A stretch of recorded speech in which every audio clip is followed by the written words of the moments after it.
시험이 오늘 충북에서도 33개 시험장에서 일제히 치러집니다. 다행히 수능 한파 없이 진행되는 올해 수능, 시험장 분위기 살펴봅니다.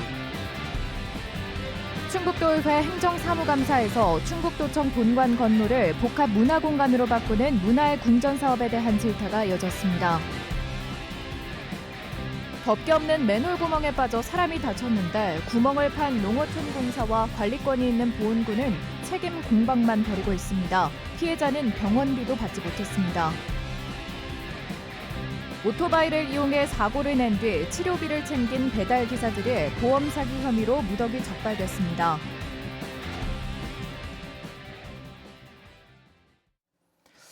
네, 시청자 여러분 안녕하십니까? 계속해서 MBC 뉴스투데이 충북입니다. 2025학년도 대학 수학능력시험이 잠시 뒤에 시작됩니다. 충북에서도 33개 시험장에서 12,000여 명이 시험을 치르는데요. 청주 세강고에 나가 있는 취재기자 연결합니다. 전효정 기자, 분위기는 어떻습니까? 네, 오전 8시 10분 입실 마감까지는 1시간도 채 남지 않았는데요. 수험생들이 긴장과 떨림이 가득한 표정으로 하나둘 시험장에 들어서고 있습니다. 오늘 아침 최저기온은 10도 안팎으로 수능 한파라는 말이 무색하게 포근한 상태입니다. 올해도 별도 응원전은 없이 교문 앞에는 교사와 학부모들이 나와 차분하게 수험생들을 격려하고 있습니다. 충북에서는 5개 시험지구 33개 시험장에서 12,657명이 시험을 치르게 됩니다. 시험실에는 최대 28명이 들어가게 됐는데 코로나19가 유행했던 때보다 한 교실에 4명씩 더 들어가게 됩니다. 지난해처럼 별도의 발열 검사는 없고 수험생들은 마스크를 착용하지 않아도 됩니다. 다만 모든 시험장에는 긴급 격리를 위한 예비 시험실이 마련됐고 예비 감독관들도 대기하고 있습니다. 수험생들은 시험 30분 전인 8시 10분까지 수험표와 신분증을 가지고 입실해야 합니다. 늦을 것 같다면 112에 전화를 걸어 긴급 차량을 지원받을 수 있습니다. 휴대폰이나 스마트워치 같은 전자기기는 시험장에 들어가지고 갈 수 없는데요. 실수로 챙겨왔다면 반드시 1교시 시작 전에 감독관에게 제출해야 합니다. 시험은 8시 40분 1교시 국어 영역을 시작으로 5교시 제2외국어와 한문 영역까지 치러진 뒤 오후 5시 45분에 끝납니다. 시험장 반경 200m 안에는 차량 진출입과 주차가 금지되는데요. 오후 1시 10분부터 25분간 영어 듣기 평가가 진행되기 때문에 고사장 주변을 지나는 차량 운전자는 소음을 내지 않도록 주의해야 합니다. 시험 문제와 정답 이의 신청은 오는 18일까지 가능하고 수능 성적은 다음 달 6일에 발표됩니다. 오늘 낮에는 기온이 19도까지 올라 평년보다 포근하겠는데요. 오전부터 차차 흐려져 시험이 끝날 때에는 빗방울이 떨어지는 곳도 있겠습니다. 지금까지 청주 세광고등학교에서 MBC 뉴스 전유정입니다. 김영환 지사가 도청 본관을 도민들에게 돌려주겠다며 업무 공간을 그림책 도서관 등으로 바꾸는 사업을 하고 있죠. 일부 시민사회는 물론 도청 내부에서도 필요 없다는 의견도 많은데요. 내년까지 150억 원이 투입되는 이 사업에 도의회 행정사무감사에서도 질타가 쏟아졌습니다. 보도에 정재영 기자입니다. 김영환 지사가 이름 붙인 이른바 문화의 궁전은 3층 규모의 충북 도청 본관을 비우고 그 자리를 그림책 도서관 등의 복합 문화 공간으로 채우는 사업입니다. 한창 공사 중인 충북도의회 새 청사가 내년 7월 문을 열면 현재 도청 신관을 쓰는 도의회가 통째로 옮겨가기 때문에 본관 사무실들은 그 자리를 쓰면 된다는 겁니다. 시민사회는 가뜩이나 비좁은 행정 공간을 더 좁힌다며 전혀 공감할 수 없다고 비판했고 도청 공무원 설문조사에서도 참여자의 절반 이상이 필요 없다며 사실상 반대 의견을 냈습니다. 그런데도 충청북도는 도의회 새 청사를 일부 쓰면 공간이 충분하다며 일사천리로 진행하고 있습니다. 이런 속도전에 충북도의회 소관 상임위가 제동을 걸었습니다. 나중에 예결위가 부활시켰지만 당초 이 사업 설계비 예산을 전액 삭감했던 행정문화위원회였습니다. 김 지사와 같은 국민의힘 도의원들이 나서 필요성도 내용도 의문이라며 본관 건물을 도서관으로 만드는데 왜 그렇게 집착하냐고 따져 물었습니다. 너무 지사님의 의중대로 가는 거 아닌가, 그리고 지역의 목소리도 너무 한쪽 채널만 듣는 게 아닌가라는 의심도 들어요. 왜 갑자기 이렇게 대두돼서 여기까지 또 행정 본관까지 이렇게 다 차지해야 되는지. 도민들은 도청 본관에 150억 원을 써서 돌려달라고 한 적이 없다는 지적도 나왔습니다. 아무런 근거 자료를 내놓지 못했고 공감도 얻지 못했으면서 그림책 도서관을 밀어붙이고 있다는 겁니다. 의회는 물론 도민분들의 공감도 전혀 이끌어내지 못하고 계신 거죠. 도대체 뭘 품으로 돌려주라는 거야? 그냥 품으로 돌려줘 하면 우리가 받아야 되나? 받기 싫어요. 받는 사람 입장도 생각해 주셔야죠. 의무사항인 문화 영향평가조차 거치지 않았다는 질타와 전 직원 의견 수렴부터 하라는 요구도 이어졌습니다. 충청북도는 전 직원 설문조사는 추진하겠다면서도 구도심 활성화를 위해 필요하다는 기존 입장을 굽히지 않았습니다. 시시설계하면서 의원님들하고 자주 보고드리고 협의해서 좋은 방법으로 가도록 하겠습니다. 내년에 역대급 세수 결손이 예상된다면서도 문화의 궁전 자녀 사업비 146억 원 전액을 내년도 예산안에 반영한 충청북도. 이달 말 시작될 도의회 예산 심사가 관심을 끄는 이유입니다. MBC 뉴스 정지영입니다. 청주공항 민간 전용 활주로 신설에 관한 사전 용역이 국비로 진행될 가능성이 높아졌습니다. 더불어민주당 이현희 의원은 어제 국토교통위원회 전체 회의에서 의결한 내년도 국토교통부 예산안에 청주공항 민간 항공기 전용 활주로 사전 검토 연구 용역비 5억 원이 반영됐다고 밝혔습니다. 이 의원은 올해 말이면 청주공항은 6차 공항개발 종합계획의 예측치를 26년 앞당겨 달성할 것이라며 민간 전용 활주로 신설이 시급하다고 덧붙였습니다. 중부내륙지원특별법 개정을 추진 중인 민관정 공동위원회가 어제 충북도청에서 기자회견을 열고 국회에 조속한 개정을 촉구했습니다.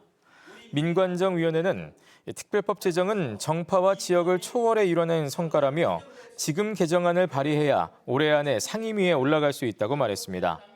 또 충청북도는 특별법 개정이 늦어진 것에 책임을 통감하고 개정안 발의를 위해 모든 행정력을 동원해야 한다고 주장했습니다. 50대 여성이 집 앞에서 맨홀 구멍에 빠져 전치 12주의 중상을 입었습니다. 마치 함정처럼 덮개도 설치돼 있지 않은 상태였는데요. 맨홀을 설치한 농어촌공사와 또 관리권을 넘겨받은 지자체가 서로 책임을 미루면서 피해자는 병원비도 받지 못하고 있습니다. 이초원 기자입니다. 지난 9월 추석 연휴 첫날 50대 여성이 집 앞 텃밭을 가꾸다 3m 깊이 땅 아래로 떨어졌습니다. 몸을 가누기 힘든 큰 충격에 살려달라고 외치기를 15분. 남편이 뒤늦게 발견해 119에 신고한 뒤에야 빠져나올 수 있었습니다. 알고 보니 누군가 배수를 위해 파놓은 사각형 맨홀이었는데 함정처럼 덮개도 없이 땅만 파놓은 상태였습니다. 사고 당시에는 이 펜스도 없었고 구멍이 수풀로 뒤덮여 있어 피해자는 미처 구멍을 발견하지 못한 채 3m가 넘는 깊이에 빠졌습니다. 피해자는 이 사고로 왼쪽 발목이 골절되고 피부 이식 수술을 하는 등 전치 12주의 중상을 입었습니다. 담당 의사는 예전처럼 걷지 못할 수도 있다고 설명했습니다. 병원에서는 6개월 후에 봐야 알겠지만 장애 나올 확률이 매우 크다라고 얘기를 하고 하지만 누구도 사고에 대해 책임지지 않고 있습니다. 맨홀을 설치한 건 한국농어촌공사입니다. 30년 전인 1995년 농어촌공사가 사고 지점을 포함해 경지 정리를 하고 배수 시설을 설치하면서 맨홀을 팠습니다. 당시 맨홀 뚜껑을 설치했는지도 기록이 남아있지 않습니다. 하지만 농어촌공사는 지난해 5월 해당 지역을 관리구역에서 해제했고 지금은 시설물 관리 주체가 아니라고 주장합니다. 국가 소유 땅이어서 지자체인 보은군이 관리 책임을 받은 것으로 봐야 한다는 겁니다. 공사에서 이제 현재로서는 관리하고 있는 수혜 면적이 아니기 때문에 그 시설적인 부분에 있어서도 저희 공사가 관리할 시설물로 볼 수가 없는 부분이거든요. 이에 대해 보은군은 농어촌공사가 관리구역을 해제하면서 아무런 통보를 하지 않아 알지 못하는 상태였다면서 관리 책임을 질 수 없다고 반박합니다. 관리구역에서 해제가 됐다고 하더라도 뭐 인수인계라든지 이런 게 이뤄지지 않았다고 하면은 관리를 계속하는 게 맞지 않느냐. 두 기관이 책임을 미루는 사이 수백만 원에 이르는 치료비는 모두 피해자 몫으로 남았습니다. 이게 명확히 어디 건지만 정확히 좀 가르쳐 달라고 얘기를 했어요. 제가 소송을 걸어도 어디 건지를 알아야 소송을 걸 건데 이쪽도 아니고 저쪽도 아니다라고 하고. 두 기관 모두 피해자가 소송을 걸어 책임이 가려지면 피해자에게 보상하겠다고 밝혔습니다. MBC 뉴스 이초원입니다. 충청북도가 다음 달 13일까지 영농 폐기물 불법 소각을 집중 단속합니다. 충청북도는 경작지와 농촌 주변 도로 등을 점검해 불법 소각이 적발되면 과태료 50만 원을 부과하거나 농업 직불금을 감액합니다.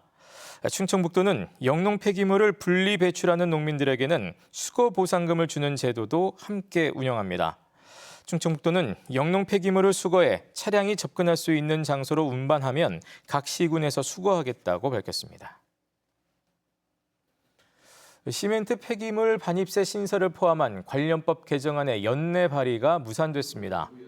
제천과 단양, 강원도 강릉 등 6개 시군은 시멘트 생산 지역 행정협의회를 구성해 폐기물 반입세 법제화를 추진 중이지만 지역구 국회의원 누구도 지방세법 개정안을 내지 않았습니다. 시멘트 업계가 개정안과 정부의 질소 산화물 배출 규제에 반발하고 있어 6개 시군은 대응 방안을 논의할 방침입니다.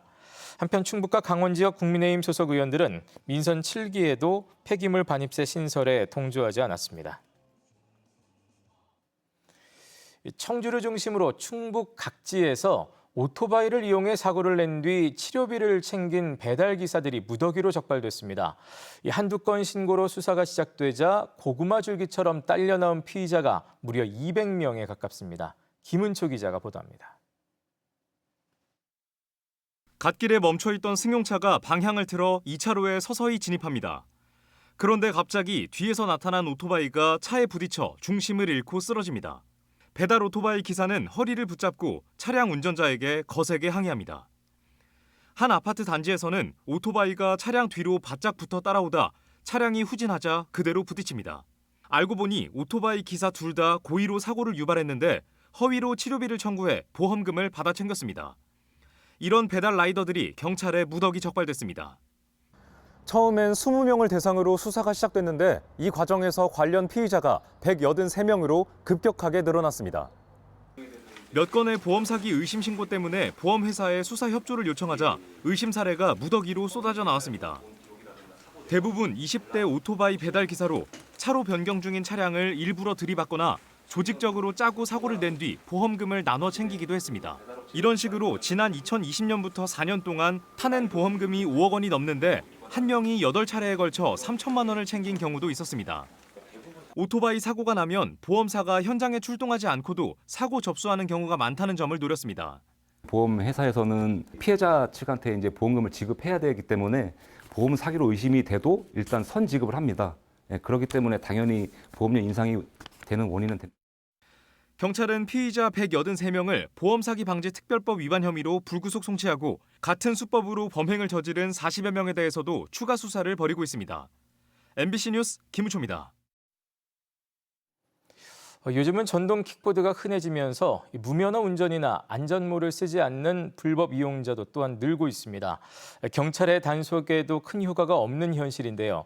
원동기 면허 이상을 소지해야 한다는 것도 모르는 경우가 많아 사업자 규제부터 강화해야 한다는 지적이 나오고 있습니다. 대전 MBC 윤소영 기자입니다.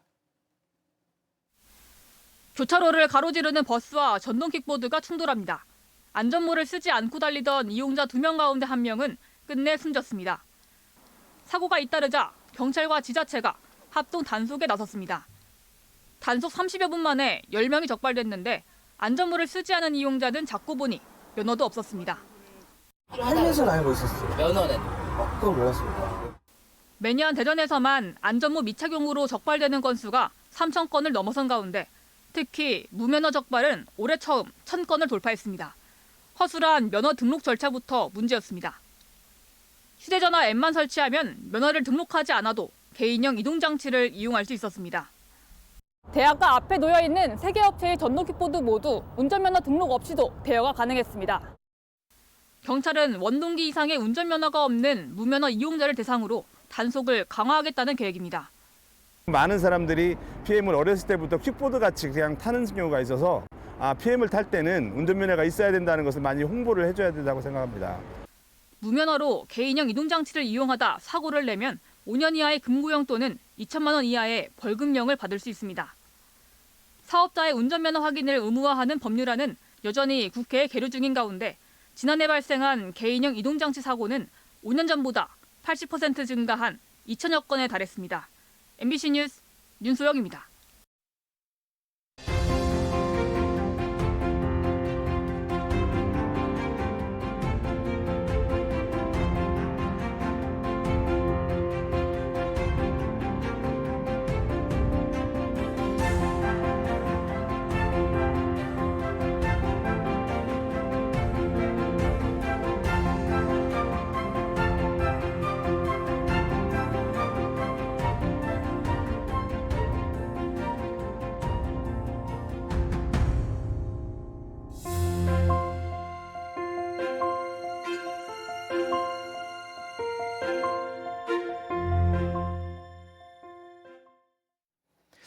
제천 옥순봉 출렁다리 입장료 횡령 의혹에 대해 감사에 착수한 제천시가 8,400만 원을 환수 조치했습니다. 제천시는 담당 7급 공무원이 현금으로 들어온 입장료를 지난해 10월부터 올해 9월까지 입금하지 않은 것으로 파악해 8,400만 원을 돌려받고 경찰에 수사 의뢰했다고 밝혔습니다. 현재 휴직 중인 당사자는 입금 시기를 놓쳤다고 주장하는 것으로 전해졌습니다. 제천시가 내년도 대통령배 아마추어 e스포츠 대회를 유치했습니다. 문화체육관광부와 한국e스포츠협회는 제천시의 대회 개최 경험과 e스포츠 활성화 정책을 높이 평가해 제천체육관을 개최지로 최종 선정했습니다.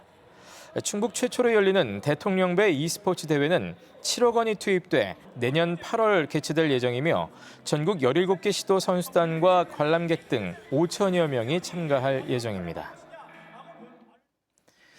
충북 댄스 스포츠 연맹 강정옥 회장이 70세의 나이로 전국 피트니스 대회에 출전해 우승을 차지했습니다.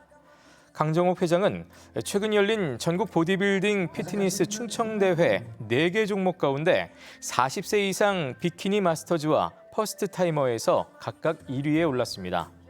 지난 2021년 피트니스 트레이닝에 입문한 강 회장은 앞으로도 대회에 출전해 사람들에게 영감과 용기를 전해주고 싶다고 밝혔습니다. 청주 사천 산업용재 유통단지가 상권 활성화를 위한 IBK 희망 디자인 사업에 선정돼 새 단장을 마쳤습니다. 사천 유통단지는 점포 8개 동에 오래된 외관을 새로 꾸미고 간판 158개와 각종 유도 사인 등을 교체했습니다. 청주시는 이번 사업이 IBK 기업은행이 실시한 희망 디자인 사업 가운데 최대 규모이며 청주 지역 업체들이 시공에 대거 참여했다고 전했습니다. 제천시 생활인구가 60만 명에 육박하고 있습니다. 행정안전부가 발표한 2분기 제천시 생활인구는 58만 7천여 명으로 지난 1월 40만 6천 명에 비해 45% 늘었습니다. 주민등록 인구와 등록 외국인을 뺀 체류 인구는 45만 5천여 명으로 충북에서 가장 많았고 체류 인구 1인당 카드 사용액도 16만 4천 원으로 전국 평균보다 많았습니다. 제천시는 스포츠 마케팅과 관광 활성화 정책에 힘입어 체류 인구가 늘어난 것으로 분석하고 있습니다. 옥천군의 인구가 지속적으로 줄고 있는 가운데 올해 혼인 건수는 늘었습니다. 옥천군은 올해 들어 9월까지 혼인 건수는 124건으로 지난 2021년 이후 가장 많았다고 밝혔습니다.